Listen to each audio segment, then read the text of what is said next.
Bom dia, I'm Cynthia Keene and this is Keene Adventures. Today I wanted to talk to you about the 5 things that are literally keeping me up at night with our move to Portugal. And I thought I'd bring these to your attention just in case you're thinking about it and maybe starting to get stressed out like I am. So let's talk about it. The first one is the VFS appointment that I need to procure in San Francisco. I've been looking on the VFS website for a while now, and the only thing I can find is the short stays, the Shanghai visa, which is not what I need for San Francisco. I can find it for DC. As you can see here, they offer those, but there's nothing available in the drop-down menu. For the DC location, they don't have anything available other than this option, but I have to go to San Francisco. So I need to somehow make a reservation, an appointment there, so we can get the whole process started once we get back from Portugal and our apartment hunting tour that we're going on to January. So I've been trying to figure this out, and I'm getting a little bit worried because the short-term visa applications that they're taking are now being booked into February. And there's nothing available until February for the San Francisco location. I was looking at the Facebook site, Americans and Friends in PT, which I'm a member of, and I noticed when I searched on that topic, people were recommending just go ahead and register for the appointment for the short stay visa and then explain to them when you go in that you were not able to make an application. Apparently, this has been a problem for a little while now, and they're not showing that these appointment times are available for some reason. So right now, I did book a short stay visa appointment for February the 12th.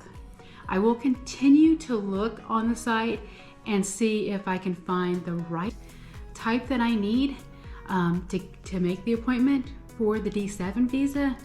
And then I'll cancel the short stay one if I can locate it. If not, Tim and I will show up for the short stay visa application appointment and pray that they take our application in for the D7 instead of.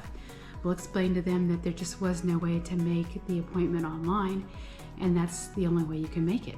So that's kind of keeping me up at night. And I say it's keeping me up at night because literally one of the comments on the Facebook site was try in the middle of the night. So I've been trying in the middle of the night to get an appointment.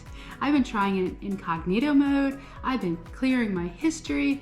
I've been doing all sorts of dances to try to get this appointment scheduled. But there just doesn't seem to be any appointments for the D7 visa out of the San Francisco office. Love to know if anyone else is encountering this. Currently, it is October of 2023. I don't know if it's a year-end thing. I don't know if it's a common thing. Let me know if you're running into these problems as well. But that's kind of my first big stressor. And let's talk about my second big stressor, the house. So we have not made up our mind yet if we are going to sell the house or rent the house out. We won't make that decision until probably March. And the reason why is because as I'm looking at the housing market right now, it would not be ideal for us to list our house. There are so many houses on the market right now in our area in Petaluma, and people are dropping prices. And I know it's October, so October is not the best time to sell, but it does concern me because I know that our home price is dropping right now. I don't know if that will change by March, and I don't want to make that prediction too early because everyone was surprised with the whole rise in housing prices during the pandemic because they thought people would be unemployed and they wouldn't be able to they wouldn't be able to pay for their houses. But house prices went up. So I'm not going to make a prediction. I'm not a real estate expert. I'm not sure what's going to happen. I do feel pretty confident in being able to rent our house for enough to cover the mortgage and the other expenses that go along with owning the house. So I'm not overly concerned about it. The only issue is we have a lot of money tied up in the house, a lot of equity tied up, and it would limit our ability to purchase a house over there with a large enough deposit in order to buy the type of house that we would be looking at. So we might have to consider some other types of options if we decide to rent out the house. I don't know if that'd be something like a home equity loan, because like I said, we do have some equity in the house that we'd be looking to transfer over to the house in Portugal or the apartment in Portugal. So we'll discuss that in March, but it's something I'm really keeping a close eye on because I'm just not really sure which way to go on this yet.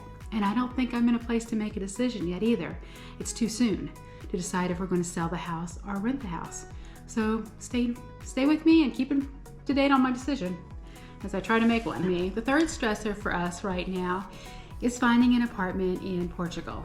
The first one obviously was finding an appointment for VFS in San Francisco. That's going to be on February the 12th.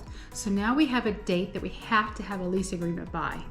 Definitely have to have a lease agreement in Portugal for 12 months somewhere that has our name on it and that we're happy with. We already have made the flight arrangements to go to Portugal in January 18th. So we will be looking at the various cities there and narrowing it down. I have looked at the Americans and Friends in PT Facebook website, and there are several recommendations there for real estate agents in the various cities that we are looking at.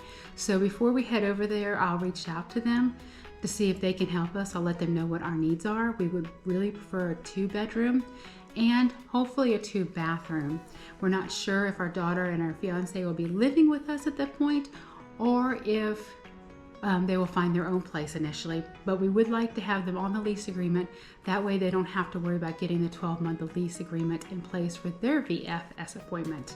And they can just utilize the one that we have, and they can be listed as a 12-month lease there. If they decide to Airbnb or do a short-term lease until they feel comfortable with the city they're going to be living in, that would be fine, but at least they have a place that they can call theirs. So we definitely need a 2-bedroom. We really would prefer 2 bathrooms as opposed to 1 bathroom, but we'll have to see what we can find. I'm not really sure how that's going to look. We'll know more about that in January. So it's now October. We have our VFS appointment in February. We're going to go house hunting in January. We need to make a decision on the house in March because we will need to put it on the market either to rent or sell it. So these are kind of things that we're thinking about. They're coming up very soon. In less than 90 days, we'll be in Portugal. So we need to really move on this. It's not something we can really wait on. Let's talk about the fourth item. The fourth item that's stressing me out is the car, the Tesla. As you know, we bought it last November, so it hasn't even been a full year. At that time, cars were selling for a premium. At this point, Tesla has dropped the price of their new Model 3 significantly, which has impacted the price of our used vehicle. So we're looking at taking at least a $10,000 loss on our Tesla. We don't want to move it over there because we know it will be virtually useless over there. We probably could charge it. We won't be able to get the maps on there. It will not work with the navigation system at all. We know that we'll struggle to get the updates for the operating system over there as well. Some of these things can be overcome by using a VPN for a US number or something of that nature, I've read. But the reality is the car, if we were to sell it in Portugal at a later point, it's not going to be worth anything. So we'd be taking a huge loss then, and it would be difficult. It may be more of a loss than it's worth after paying to ship it over there as well. So we have to sell the Tesla. I'm not sure how long it's taking to sell vehicles at this point. This is something that Tim and I are going to have to look at again in March because we're looking at a May move date. And that only gives us 2 months to get rid of the vehicle. I'm sure that CarMax and other places like that also offer to buy cars, but I kind of feel like our loss may be significantly more than the $10,000 as they're also going to want to make a profit on the vehicle. So that's something that we're going to discuss in March as well, something that we need to make a final decision on, something we need to decide if we're going to try to sell ourselves as a private party or something that we are going to sell to, and maybe as a last resort we would consider CarMax or something of that nature. So that's the fourth item. The fifth item is brand new. It just happened a few days ago, and I'm not sure even what to do with this information. The non-habitual residency tax program. The Prime Minister came out and said that he's going to be ending it in 2024. He didn't give an exact date on it. I don't know what the implications are for Tim and myself for our situation. I just was kind of thought we would go over there and we would apply for it and we would be taxed on a 10% rate on whatever that means.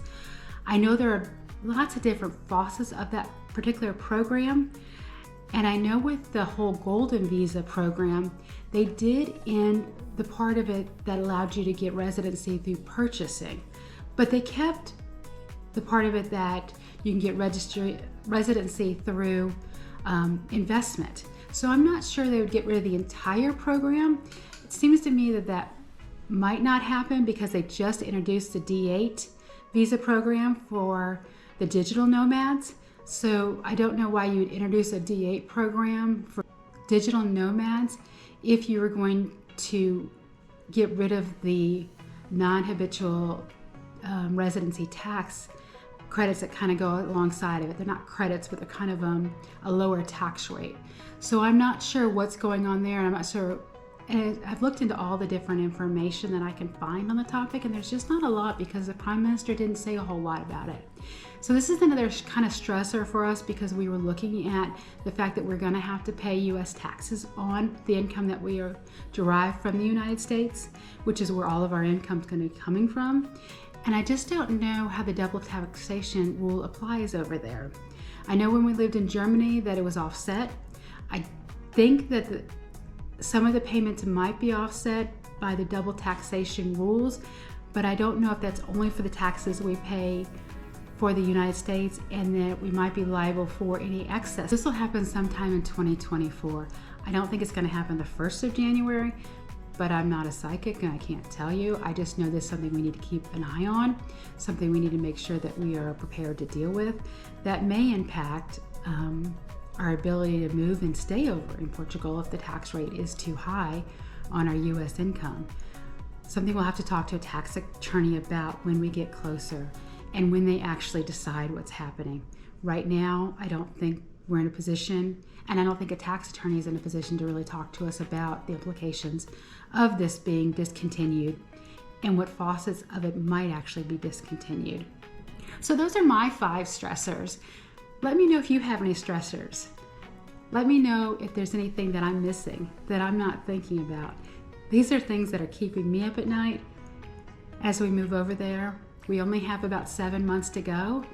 And I know it seems like a long time, but it's going to happen very fast. So I'm trying to take care of some of the stuff as I can, get ahead of it, so I'm not too overwhelmed when we're actually packing everything up, selling the last of our items, and moving over there. If you have any comments, if you have any words of advice, I'd love to hear them. Please let me know. Thanks for watching. 10, 9, 8, 7, 6, 5, 4, 3, 2, 1. Okay, let's go.